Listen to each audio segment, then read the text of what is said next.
Hello friend, welcome to Bajirao Reddy institute. Today analysis के आज के अंक में हम 2 सितंबर 2024 के 3 प्रमुख समाचार और उस पर आधारित 5 प्रश्नों को देखेंगे। जिसमें से पहला समाचार है कि एक इंडियन एक्सप्रेस ने अपना एक रिपोर्ट देखा है आंकड़ों के आधार पे, ऐसे भारतीय जिनके पास कनाडा का वीज़ा है और वो अवैध तरीके से अमेरिका में और यूके में जो है प्रवास करने के मामले जो है इस समय रिकॉर्ड स्तर पे हो गए हैं। तो इस पूरे मुद्दे को समझेंगे कि क्या कारण है, क्यों कनाडा की तरफ से कनाडा से जो है भारतीय कनाडा वीज़ा धारक लोग जो है अमेरिका जा रहे हैं, कैसे वो बढ़ गया है वो मात्रा, या यूके में क्यों जा रहे हैं और उसके पीछे जो भारत में ये मामला है उसके पीछे क्या कारण है। ठीक है।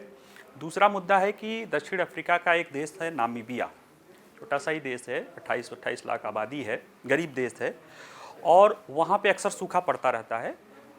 इस बार भी वहाँ पे भयंकर सूखा पड़ा है, जिसके कारण वहाँ की ये अनुमान है कि लगभग 12 लाख की जनसंख्या खाद्य असुरक्षा से, उसमें से खासतौर से बच्चों का, उसको देखते हुए और भी कुछ कारणों से नामीबिया सरकार ने एक फैसला किया है कि वो अपने यहाँ के बड़े जानवरों, बड़े जंगली जानवरों जिसमें हाथी है, जेब्रा है, जिराफ है और भी इम्पाला है, इनकी जो है वो शिकार करेगा या इनको जो है इनको किल करेगा ताकि खाद्य सुरक्षा को सुनिश्चित किया जा सके और मानव वन्यजीव संघर्ष को रोका जा सके। इसको देखेंगे। तीसरा मुद्दा है फाल्कन का, स्पेसएक्स का फाल्कन 9 जो रॉकेट है या उसको रॉकेट सैटेलाइट लॉन्चिंग व्हीकल है, उसका जो है अभी चर्चा में इसलिए है क्योंकि उसको पिछले जुलाई में उसके एक बार दुर्घटना हुआ था। अभी 28 अगस्त को एक जो उसका रीएंट्री हो रहा था तो उसमें दुर्घटनाग्रस्त हो गया था। इसके बावजूद भी अमेरिकी जो रक्षा प्रशासन है उसने जो है उसके उड़ान को जारी रखा है। तो समझेंगे क्या मामला है, क्यों है। ठीक है। और इसी पर आधारित 5 प्रश्नों को देखेंगे। आइए देखते हैं कनाडा का वीज़ा लेकर जो है अमेरिका और ब्रिटेन में अवैध घुसपैठ करने वाले भारतीयों की संख्या में वृद्धि का मामला। देखिए, ये ओपन सीमा है, ये बड़ा आम होता है। होता क्या है कि लोग जो है कनाडा का वीज़ा ले लेते हैं, कई सारे भारतीय और भी लोग लेते हैं, लेकिन जिनको भारतीयों के संदर्भ का ये मामला है क्योंकि ये संख्या सबसे ज़्यादा भारत की वहाँ पे बहुत ज़्यादा वृद्धि देखी गई है कि कनाडा से वीज़ा लेके भारतीय वहाँ जाते हैं और वो खुली सीमा का फ़ायदा उठा के वो अमेरिका में पहुँच जाते हैं, या इसी तरह से वो कनाडा का वीज़ा लेके जाते हैं और उस वीज़ा का एक छूट का फ़ायदा उठाते हुए ब्रिटेन में वो रुक जाते हैं। तो ये सारी चीज़ें हैं, इसमें हम समझने की कोशिश करेंगे कि क्या मामला है, क्यों है, उसके पीछे के कारण जानने की कोशिश करेंगे कि क्यों ऐसा हो रहा है, कनाडा से ही क्यों हो रहा है और अभी क्यों हो रहा है, पहले क्यों नहीं हो, मतलब पहले की अपेक्षा अभी ये संख्या क्यों बढ़ी है और क्या उसका भारत में भी कुछ कारण है, तो उसको भी समझने की कोशिश करते हैं। चलिए पहले देखते हैं क्या मामला है। तो देखिए, कनाडा में बड़ी संख्या में लोग पैदल चल के जो है सीमा पार करते हैं अमेरिका में, और उसमें भी भारतीयों की संख्या अच्छा खासा है और वो सब जो है कनाडा का उनके पास वीज़ा रहता है, जबकि अमेरिका के पास जो है जो पैदल क्रॉस करते हैं उसमें कोई वीज़ा या कोई दस्तावेज उनके पास नहीं रहता, यानी वो अवैध हो जाते हैं, अवैध प्रवासी हो जाते हैं अमेरिका के। कनाडा तक तो उनके पास वीज़ा रहता है। और ये मामला जो है वहीं तक नहीं है, ये मामला और भी है क्योंकि ये सिर्फ कनाडा ही नहीं है, कनाडा से अमेरिका ही नहीं है। कनाडा के वीज़ा धारक ऐसे लोग जो कनाडा की यात्रा करते हैं, वो जब लंदन होके जाते हैं तो वो लंदन के एयरपोर्ट पर ही उतर जाते हैं और वहाँ से वो अवैध शरणार्थी के रूप में असाइलम सीकर हो जाते हैं। तो ये दोनों मामला है, इन दोनों माध्यमों को जो है कनाडा के सामने जो है अमेरिका और यूके ने उठाया था। अभी कुछ दिन पहले ये मामला आया था कि कनाडा ने भारत से जो वीज़ा की जो बात है, या खासतौर से स्टूडेंट वीज़ा है, उसको लेकर नियम सख्त किए हैं। तो कुछ लोगों ने कहा था कि ये भारत और उसके बीच जो तनाव है उसके कारण हो रहा है, लेकिन एक्चुअल वजह ये सामने आ रही है कि अमेरिका और ब्रिटेन का दबाव आ रहा है कि उसके यहाँ जो आसान वीज़ा नीति है उसके कारण ये हो रहा है। तो अमेरिका की स्थिति को देखते हैं। तो देखिए, अमेरिका में कनाडा सीमा से भारतीयों के अवैध घुसपैठ का मामला। देखिए, अमेरिका की सीमा सुरक्षा विभाग है, उसने आंकड़ा दिया है कि अकेले इस साल जून में 5152 भारतीय बिना दस्तावेज के पैदल चलकर कनाडा से अमेरिका में घुसे हैं। ठीक है, यानी कनाडा से, चूँकि सीमा अगर देखा जाए तो दिसंबर 2023 से ही कनाडा से अमेरिका में प्रवेश करने वाले भारतीयों की मासिक संख्या जो मैक्सिको मार्ग से प्रवेश करने वालों की संख्या को पार की गई है। यानी जो मैक्सिको मार्ग से अवैध भारतीय अवैध तरीके से अमेरिका में घुसते थे, उससे ज़्यादा संख्या में भारतीय कनाडा के होकर अवैध तरीके से अमेरिका में घुस रहे हैं। और क्यों? क्योंकि देखिए ये संख्याएं महत्वपूर्ण है, घुसने की संख्या महत्वपूर्ण है, क्योंकि देखा जाए तो जो व्यक्ति अमेरिका में जो कानूनी रूप से रहते हैं, यानी एक तरफ से ये होता है कि आप किसी देश में अवैध तरीके से घुसेंगे, हम कहते ही हैं बांग्लादेशी है, रोहिंग्या है, हम अपने यहाँ कहते हैं, तो अगर वहाँ पे हमारे लोग वहाँ पे घुस रहे हैं अवैध तरीके से, तो ये कहीं ना कहीं भारतीयों के लिए जो है एक नकारात्मक विचारधारा बन रही है। जबकि जो भारतीय वहाँ अमेरिका में रह रहे हैं, लीगल तरीके से रह रहे हैं, वो काफ़ी इन्फ्लुएंट सोसाइटी मानी जाती है, उनकी काफ़ी इज्जत है, और उनके द्वारा जो है देखने में संख्या के दृष्टि से 1.5% ही वो रहते हैं, लेकिन अमेरिका में जो इनकम टैक्स देने वालों में उनकी संख्या 5 से 6% है, यानी औसत से 4 गुना ज़्यादा वो इनकम टैक्स भुगतान कर रहे हैं। यानी एक अच्छी कम्युनिटी के रूप में, अच्छे और आप कह सकते हो कि संपन्न समुदाय के रूप में वहाँ रह रहे हैं। जबकि ये चीज़ें यहाँ पे दिख रही है कि अवैध तरीक़ों से ये संख्या में भरमार देखी गई है। मामला क्या है कि अगर क्यों हो रहा है, क्योंकि अमेरिका और कनाडा के बीच में बहुत लंबी सीमा है, सबसे बड़ी लंबी सीमा है 9000 किलोमीटर की, और ये खुली सीमा है, यानी इसकी फेंसिंग भी नहीं हुई है, आसानी से आप पार करके जा सकते हैं, और वहाँ पे बॉर्डर को लेके उतना ज़्यादा सख्त भी नहीं है। देखिए अमेरिका के बारे में कहा जाता है कि उसके सुपर पावर बनने में दोनों तरफ समुद्र है, तो समुद्र, और एक तरफ जो है कनाडा जिसके साथ उसके बहुत अच्छे संबंध है, और मैक्सिको, तो दोनों वो सीमाओं पर उतना ज़्यादा सख्ती नहीं है, हमारी तरह पाकिस्तान या बांग्लादेश या जो है चीन नहीं है कि जहाँ पे इतना सख्ती बरतनी पड़ती है। तो वहाँ पे आसानी से लोग घुस आते रहे हैं, ये उसकी नीति है। लेकिन अब उसका ये दुरुपयोग चीज़ें होने लगी है। तो देखते हैं, ये अमेरिका की स्थिति थी कि अमेरिका में लोग क्या करते हैं, कनाडा से वीज़ा लेते हैं, पैदल घुस के अमेरिका पहुंच जा रहे हैं। भारतीय लोग तो और करते होंगे, भारतीय लोगों की बात बता रहे हैं। ब्रिटेन में भी यही स्थिति है। अभी ब्रिटेन में भी जो अभी आंकड़े हैं वो भी सर्वाधिक बता रहे हैं, क्योंकि देखिए यूके पे जो शरण चाहने वाले हैं 2021 में 495 की तुलना में 2022 में 1170, यानी 136% की वृद्धि हुई। 2023 में 1309 हो गए हैं, और इस वर्ष भी काफ़ी ज़्यादा संख्या हो गई है। इसमें से इन आवेदकों में से काफ़ी हिस्सा कनाडा जाने वाले ट्रांजिट यात्री हैं। ट्रांजिट यात्री क्या है कि ये भारत है, यहाँ से इनको कनाडा के लिए इन्होंने वीज़ा लिया, और बीच में ये ब्रिटेन के लंदन एयरपोर्ट पे उतर के फिर वहाँ से कोई दूसरा पकड़ते हैं। तो ये उतरने के दौरान वहाँ के अभी देखेंगे, तो ये उतरने के दौरान यहीं पे शरणार्थी ब्रिटेन में शरण चाहने लगते हैं कनाडा जाने की अपेक्षा। अब ये सब मामला है, तो इसको लेकर जो है इस मुद्दे पर अगर अमेरिका और कनाडा, अमेरिका और यूके दोनों ने कनाडा पे दबाव बनाया है। अमेरिका कह रहा है कि जो अब वीज़ा देने की प्रक्रिया को और कठोर करो, वीज़ा स्क्रीनिंग को और कठोर करो, आपके यहाँ का जो वीज़ा देने की प्रक्रिया है वह आप एक तरह कह सकते हो कि अवैध जो घुसपैठ कराने का एक माध्यम नहीं होना चाहिए। दूसरी तरफ ब्रिटेन ने भी कहा है कि वो अपने यहाँ जो ट्रांजिट वीज़ा है, उसका कहना है कि जो ट्रांजिट वीज़ा अभी तक क्या व्यवस्था थी, उसमें अगर कोई ठहरना चाह रहा है तो उसको ट्रांजिट वीज़ा लेने की भी बात वो ब्रिटेन कह रहा है। हालांकि कनाडा का कहना है कि वो अभी इसको लेकर जो है कुछ कहना नहीं चाह रहा है, लेकिन ये है कि अभी उसके द्वारा जो है अपने यहाँ की जो वीज़ा प्रोसेस है उसको लेकर सख्ती दर्शाई गई है। अब ये प्रश्न है कि कनाडा से ही क्यों और अभी क्यों, यानी अगर अमेरिका में घुसपैठ हो रहा है तो वो कनाडा से ही क्यों हो रहा है और अभी क्यों हो रहा है, ये भी बात है। तो देखिए कनाडा का क्या है कि सुलभ वीज़ा है, भारत से कनाडा को बहुत अच्छे से वीज़ा मिल रहा है। यानी ऐसी परिस्थितियां पिछले कुछ वर्षों से बनी है 2017 के बाद से कि वहाँ बड़े आसानी से वीज़ा मिल रहा है, और जो कनाडा और अमेरिका का बॉर्डर है वो भी सुलभ है, आसानी से सुलभ वीज़ा मिल जा रहा है, और सॉफ्ट बॉर्डर है, यानी कि मतलब आवागमन के लिए भी बहुत ज़्यादा रुकावट नहीं है।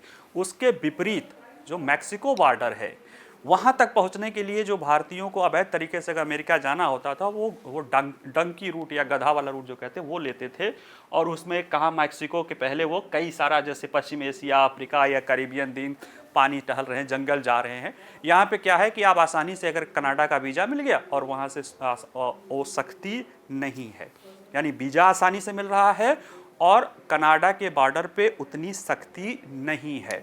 और दूसरी बात जो है कि भारतीय नागरिक जो है क्यों कनाडा, क्योंकि 2017 से वहाँ पे विदेशी छात्रों को आकर्षित करने के लिए आसान वीज़ा पॉलिसी लाई गई थी। उसमें बहुत सारी संख्या में भारतीय गए थे और वहाँ पे वो जाने लगे, उसका दुरुपयोग बढ़ा। हालांकि दुरुपयोग के सबूत के बाद कनाडा ने इस पे जो है रोक लगाने की बात की है।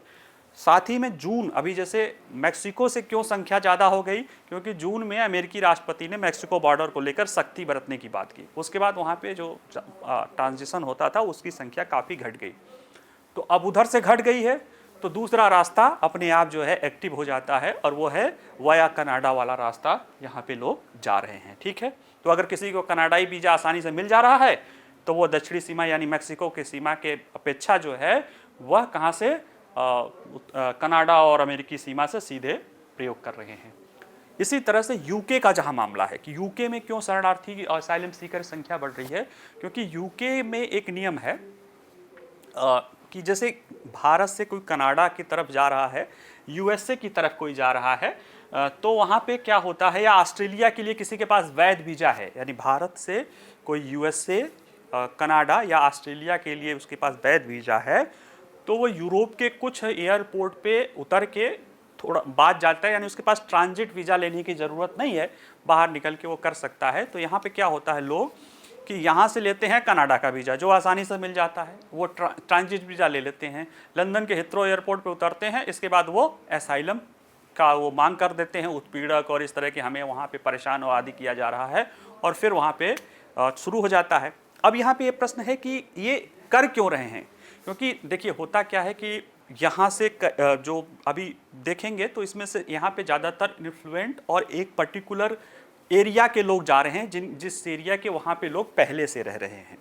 ऐसे में ये जो लोग हैं वो चाहते हैं कि हम यूके में या अमेरिका में पहुँच जाएंगे, और जो प्रोसेस है उनके यहाँ, जो लीगल प्रोसेस है असाइलम में कई चरण है, अमेरिका में तो 7-8 चरण है, ब्रिटेन में भी चरण है, उसका फ़ायदा उठा के वो आराम से 1-2-3 साल तक वहाँ पे रह सकते हैं। उस दौरान वो काम भी कर सकते हैं, पैसा भी कमा सकते हैं, और जो वहाँ की लॉबी है, जो वहाँ के इंडस्ट्रियलिस्ट हैं, वो चाहते हैं कि पेपरलेस लोग आएँ तो वो सस्ते में मिल जाते हैं और उन पर अपना दबाव बनाना भी जो है आसान हो जाता है। तो ये एक वहाँ की जो इंडस्ट्री की लॉबी है वह, और यहाँ के जो लोगों की सोच है कि वो वहाँ पे जाके कुछ पैसा कमा लेंगे, जिसके तहत वो जब तक मिल रहा है वीज़ा, मिल रहा है नहीं मिल रहा है, उसका इस्तेमाल करके वहाँ पे वो रहने लगते हैं। और ये चीज़ें जो है कहीं ना कहीं जो है भारतीयों के अनधिकृत प्रवेश में वृद्धि का कारण है। अमेरिका की एक संस्था है, वो 2000 वाशिंगटन DC स्थित माइग्रेशन पॉलिसी इंस्टीट्यूट, वो कह रही है कि भारत में जो है भारतीयों की अनाधिकृत आगमन में वृद्धि भारत में गैर हिंदुओं के खिलाफ बढ़ते धार्मिक और राजनीतिक उत्पीड़न और घरेलू आर्थिक अवसर की कमी को जिम्मेदार बता रही है। यानी ये बता रहा, वो सब कह, वहाँ की थिंक टैंक कह रही है कि यहाँ भारत में उत्पीड़न हो रहा है गैर हिंदुओं के साथ, और यहाँ पे आर्थिक अवसर नहीं है, इसीलिए वो लोग यहाँ से आ रहे हैं। लेकिन ये क्या सच्चाई है? नहीं, बिल्कुल सच्चाई नहीं है। ये बात देखिए, जॉन हॉपकिंस विश्वविद्यालय के प्रोफेसर हैं, एक प्रोफेसर हैं देवेश कपूर, उनका कहना है कि अगर उत्पीड़न होता, मान लेते हो, चलो आप कह रहे हो कि उत्पीड़न हो रहा है भारत में गैर हिंदुओं का, तो जो लोग आ रहे हैं अवैध तरीके से उसमें कौन होते? गैर हिंदू मतलब मुस्लिम होते, SC ST होते, नॉर्थ ईस्ट के लोग होते। लेकिन ऐसा नहीं है, हो रहा है उल्टा। कहाँ के रहे हैं? के रहे हैं पंजाब के, हरियाणा के, गुजरात के, खासतौर से पंजाब और गुजरात के लोग जा रहे हैं। तो इनका कहना है कि वो इसलिए जा रहे हैं क्योंकि अगर वो एक बार अंदर प्रवेश कर गए तो जो उनके वहाँ की उनका तंत्र है, या कह सकते जो प्रवासियों का नेटवर्क है, वो उन्हें आसानी से वहाँ के रहने की व्यवस्था बना देगा। फिर उनके लीगल सिस्टम का फ़ायदा उठा के वो लंबे समय तक वो करके वहाँ काम भी कर सकते हैं, रह लेते हैं, फिर बाद में शादी वादी किसी से कर लेंगे तो NRI हो जाएंगे। तो ये वजह है ज़्यादा उसकी करने की, और उसमें है भी कि ये प्रवासी ज़्यादातर युवा हैं, अकेले जाते हैं, ज़्यादातर युवा हैं, और ये चूँकि युवा होता है, अभी कम उम्र है, तो बेहतर जीवन के लिए वो संघर्ष कर सकता है, वो कर भी रहे हैं। ये काफ़ी संपन्न परिवारों से जा रहे हैं, इसमें जाने में आसान, थोड़ा बहुत पैसा नहीं लगता, बहुत पैसा लग रहा है जो है, तो ये काफ़ी संपन्न परिवारों के हैं, लेकिन शिक्षित उतने नहीं हैं। यानी कि ये कहना आर्थिक दृष्टि से जा रहे हैं बिल्कुल गलत है, क्योंकि ये संपन्न हैं, ये काफ़ी लैंडलॉर्ड और इस तरह के पैसे वाले लोग हैं, लेकिन ये पढ़े लिखे नहीं हैं। क्योंकि अगर पढ़े लिखे होते, कम संपन्न होते, तब तो आप जाते तो समझ में आता कि आप आर्थिक अवसर, आप पढ़े लिखे भी कम हो आपके पास उतनी टेक्नोलॉजिकल या टेक्नोलॉजी की भी नॉलेज नहीं है, या आप तकनीकी उतनी नहीं है, यानी स्पेशलाइजेशन भी नहीं है, और आप पैसे वाले भी हो और एक पर्टिकुलर उसकी वजह है, तो ये कहना कि भारत में उत्पीड़न हो रहा है, क्योंकि इसमें ज़्यादातर अब असाइलम करने सीकर जाएंगे तो क्या कहेंगे, वो कहेंगे कि हमारा उत्पीड़न हो रहा है भारत में राजनीतिक। उसमें खास तौर से पंजाब में जो सिख कम्युनिटी के लोग हैं उसमें भी, अब नाम नहीं लेना चाहिए, लेकिन उसमें भी एक पर्टिकुलर एक मूवमेंट चल रहा है जो भारत में अलगाववाद को लाना है, उसके द्वारा भी इसे अंजाम दिया जा रहा है, और इस पर कई सारी रिपोर्टें आई हैं। तो इस पूरा मुद्दा है, इसको हम देख लेते हैं। दूसरा देखते हैं मामला, नामीबिया द्वारा अपने सैकड़ों जंगली जानवरों या विशालकाय जंगली जानवरों की शिकार की योजना। नामीबिया सरकार ने अभी फैसला किया है कि अपने 700 के करीब जो है जंगली जानवर, जिसमें से हाथी, जेब्रा, जिराफ और भी कई सारे विशालकाय जानवरों की वो शिकार करेगा, ताकि उसके मीट का उपयोग करके वहाँ की खाद्य सुरक्षा को सुनिश्चित की जाए। दूसरा ये है कि जो वहाँ पे बहुत एक कह सकते हो कि काफ़ी कठिन सूखा की परिस्थितियाँ हैं, या काफ़ी चुनौतीपूर्ण जो सूखा की परिस्थितियाँ हैं, उसके कारण जो जानवर, जंगली जानवरों के मनुष्य के सीमा में भी आने की संभावना है। ऐसे में अगर उनकी संख्या कम हो जाएगी तो मनुष्य और जो है जंगली जानवरों का जो मुठभेड़ है उसको भी रोका जा सकता है, और खाद्य सुरक्षा को तो सुनिश्चित किया ही जा सकता है। अब इसमें से ये प्रश्न है कि क्या ऐसे जंगली जानवरों का शिकार करना खाद्य सुरक्षा के लिए क्या असामान्य घटना है? नहीं, ऐसा असामान्य नहीं है, होता रहता है। इन्वायरमेंट प्रोग्राम जो वहाँ के यूएन इन्वायरमेंट प्रोग्राम के जो अफ्रीका के जो हेड हैं, उनका भी कहना है कि अगर जंगली जानवरों का शिकार अगर मान्य कानूनों के अनुसार हो रहा हो, जो क्रूरता वाले पहलू को ध्यान में रखते हुए हो रहा हो, यानी बिना क्रूर तरीके से हो रहा हो, और उसमें जरूर व्यापक उद्देश्यों के लेकर हो रहा है, तो कोई चीज़ असामान्य नहीं है। तो आइए चला इस मुद्दे को हम देखते हैं, क्योंकि ये थोड़ा सा अटपटा लग रहा है कि अवैध जो है जंगली जानवरों का शिकार एक देश कर रहा है, तो उसको समझेंगे। तो देखिए, न्यूयॉर्क टाइम की एक रिपोर्ट है, ये कह रहा है कि दक्षिणी अफ्रीकी देश नामीबिया सदी के सबसे भयंकर सूखे के बीच देश को खिलाने के लिए 83 हाथियों सहित 723 जंगली जानवरों को मारने की योजना बना रहा है। इसमें कुछ टन जो है मांस आएंगे। इस रिपोर्ट में कहा गया है कि इस कदम का उद्देश्य भोजन उपलब्ध कराना और दुर्लभ संसाधन क्या है? पानी है, घास के मैदान हैं, ठीक है, ये सारे संसाधनों के कारण मनुष्यों और वन्यजीवों के बीच खतरनाक मुठभेड़ को कम करना है। अब सोना चांदी थोड़ी ना दुर्लभ संसाधन होगा, जानवरों के लिए पानी की जो है और चरागाह की जो व्यवस्था होती है उसको लेकर कि ये संख्या अगर उन पर भी सूखा है तो मनुष्य पर अगर दिक्कत आ रहा है तो जो चरागाह जानवर हैं उन पे भी दिक्कत आएगा, जिसके कारण ये वन्यजीव और मानव और वन्यजीव संघर्ष भी बढ़ेगा। और दूसरा, खाद्य सुरक्षा की भी स्थिति अलार्मिंग है। इन दोनों चीज़ों को देखते हुए इसे लाया जा रहा है। अब हम अगर देखें कि नामीबिया में सूखे का कारण क्या है, तो देखिए ज़्यादातर जो दक्षिणी अफ्रीकी देश है, ये नामीबिया जो है सूखाग्रस्त दक्षिणी अफ्रीकी क्षेत्र में स्थित है, जहां अक्सर ऐसी घटनाएं बनती रहती हैं। 2013, 2016 और 2019 में भी अत्यधिक सूखा आया था और नामीबिया ने राष्ट्रीय आपातकाल घोषित किया था। लेकिन बता रहे हैं कि लोग इस बार का सूखा जो है विशेष रूप से व्यापक है और विनाशकारी है।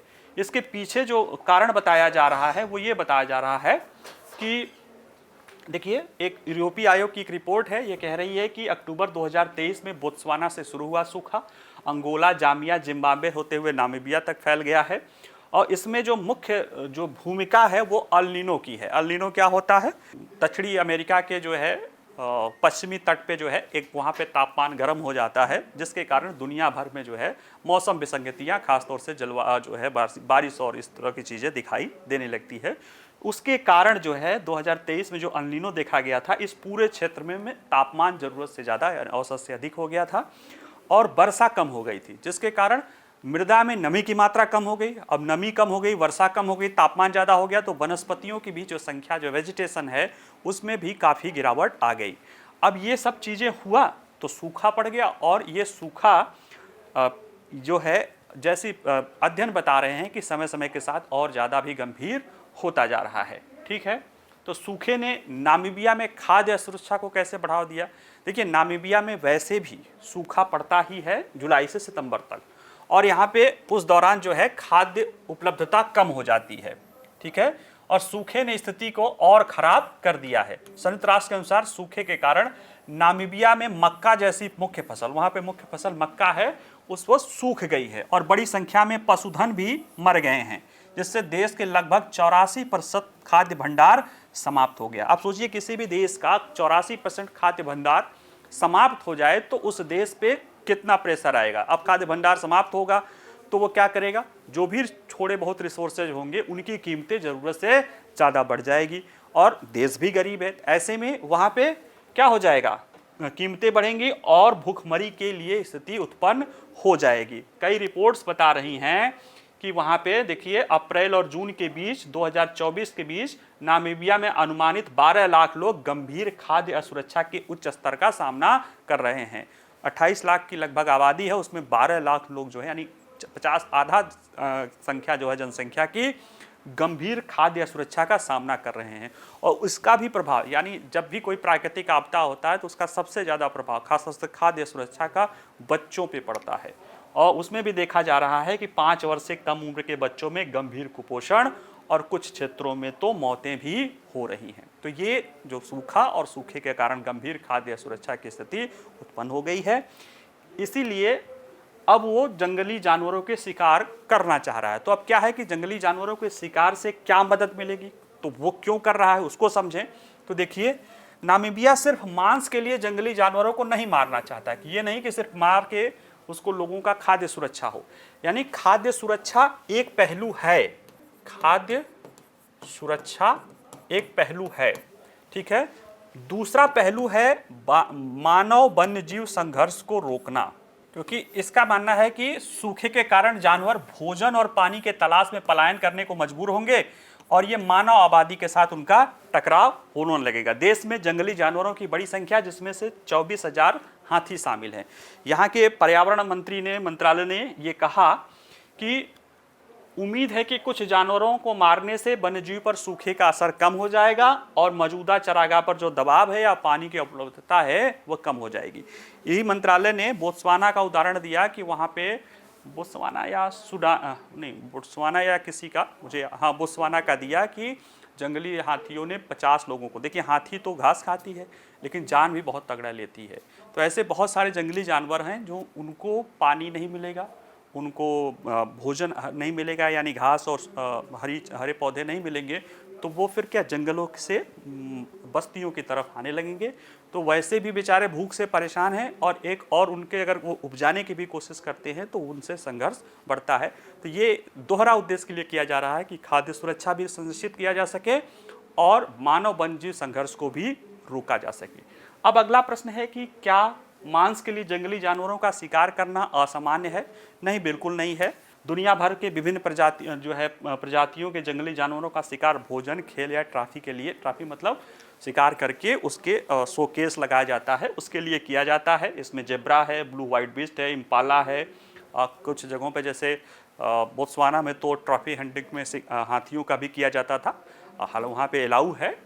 ठीक है, तो ये सारी चीज़ें की जाती थी, और वहाँ पे तो कई सारे दक्षिण अफ्रीकी देशों में जंगली जानवरों का शिकार करके खाया भी जाता है।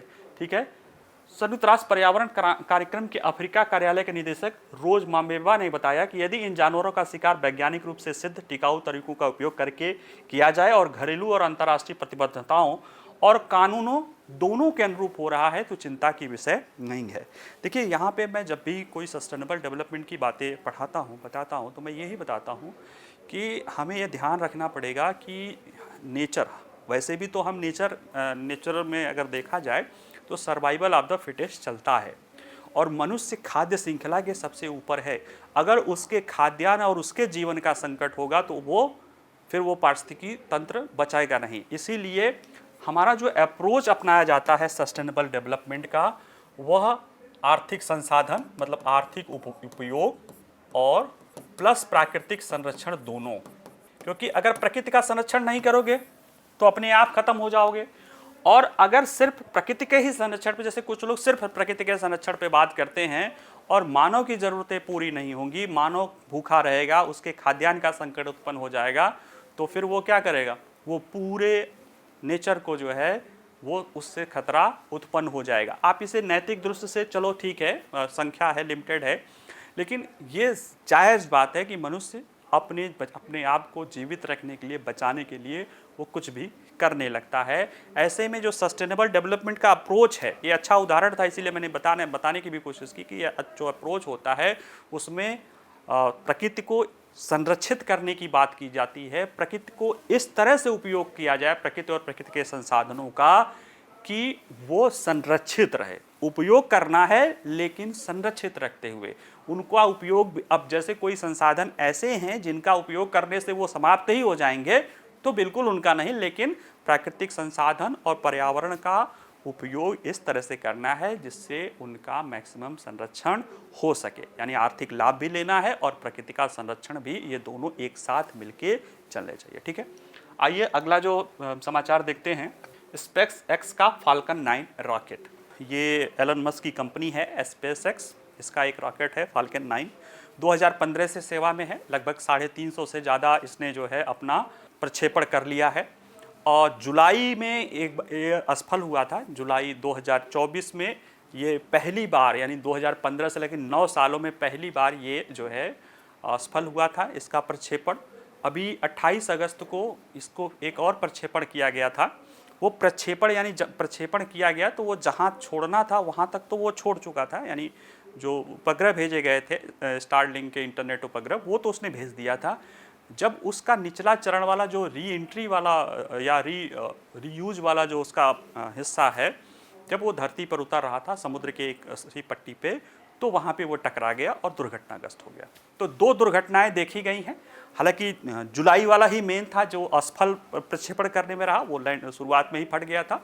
लेकिन ये एक इसके लिए चिंता है, इस पर अमेरिकी जो संस्था है उसने इस पर जांच भी शुरू कर दी है। इसके बावजूद भी इसके प्रक्षेपण को जारी रखा है। प्रक्षेपण यानी उड़ान भरने के जो है प्रक्षेपण करने के लिए इसकी सेवा को रोका नहीं है, जबकि जांच चल रही है। उसके पीछे जो वजह है, क्योंकि पिछले साल इसने 96 प्रक्षेपण किया है। किसी देश, एक अकेले इस फाल्कन के द्वारा जो है 96 किया गया है, जो किसी देश नहीं किया है। अमेरिका का जो सबसे कम्पिटिटिव है चीन, उसने भी 67 किया है टोटल, इसने 96 कर दिया है। साथ ही में सितंबर में इसके जरिए इसका ड्रैगन कैप्सूल भी भेजा जाएगा फाल्कन 9 के जरिए ISS यानी इंटरनेशनल स्पेस स्टेशन में। 2 अंतरिक्ष यात्री जाएंगे और संभवतः हमारी वहीं पे सुनीता विलियम्स और एक अंतरिक्ष यात्री जो वहाँ पे फंस गए हैं उनको फरवरी में लेकर वापस लाया जाएगा। तो आइए चलिए इसके बारे में थोड़ा जल्दी जान लेते हैं। तो देखिए चर्चा में क्यों है, अमेरिकी फेडरल एविएशन एडमिनिस्ट्रेशन ने 30 अगस्त को स्पेस एक्स को अपने महत्वपूर्ण फाल्कन 9 रॉकेट का प्रक्षेपण पुनः शुरू करने की अनुमति दे दी है, जबकि बुधवार 28 अगस्त को फाल्कन 9 रॉकेट के प्रथम चरण के बूस्टर लैंडिंग के दौरान हुई एक दुर्घटना की जांच इसके द्वारा कहा गया है कि वो जारी रहेगी, लेकिन वो प्रक्षेपण आगे शुरू कर सकता है। मामला को समझें तो देखिए 28 अगस्त को फ्लोरिडा से फाल्कन 9 रॉकेट उड़ान भरता है और उसको बाद में इसे रोक दिया गया, क्योंकि फ्लोरिडा तट के पास ड्रोन शिप पर उतरने का प्रयास करते समय प्रथम चरण का बूस्टर पलट गया और इसमें विस्फोट हो गया। लेकिन यह प्रक्षेपण सफल रहा क्योंकि इसमें 21 स्टारलिंक इंटरनेट उपग्रहों को कक्षा में पहुंचा दिया गया था। उसके बावजूद भी ये, चूँकि मैं अभी बताऊंगा कि ये क्या मामला है, इसके बावजूद यानी वो पहुंचा तो दिया लेकिन वापसी के दौरान वो दुर्घटनाग्रस्त हो गया। यानी आप सोचिए कि कोई एक वाहन है, आप उसको कहीं भेज रहे हैं, वो वहाँ तक पहुँचा तो दिया लेकिन जब वापस आ रहा था तो वो दुर्घटनाग्रस्त हुआ। वही चीज़ इसके साथ हुआ था। जुलाई के बाद, यानी जुलाई में बाद ये दूसरी बार है जब फेडरल वाले ने इसके तकनीकी विसंगतियों के कारण फाल्कन 9 के उड़ान को रोका था।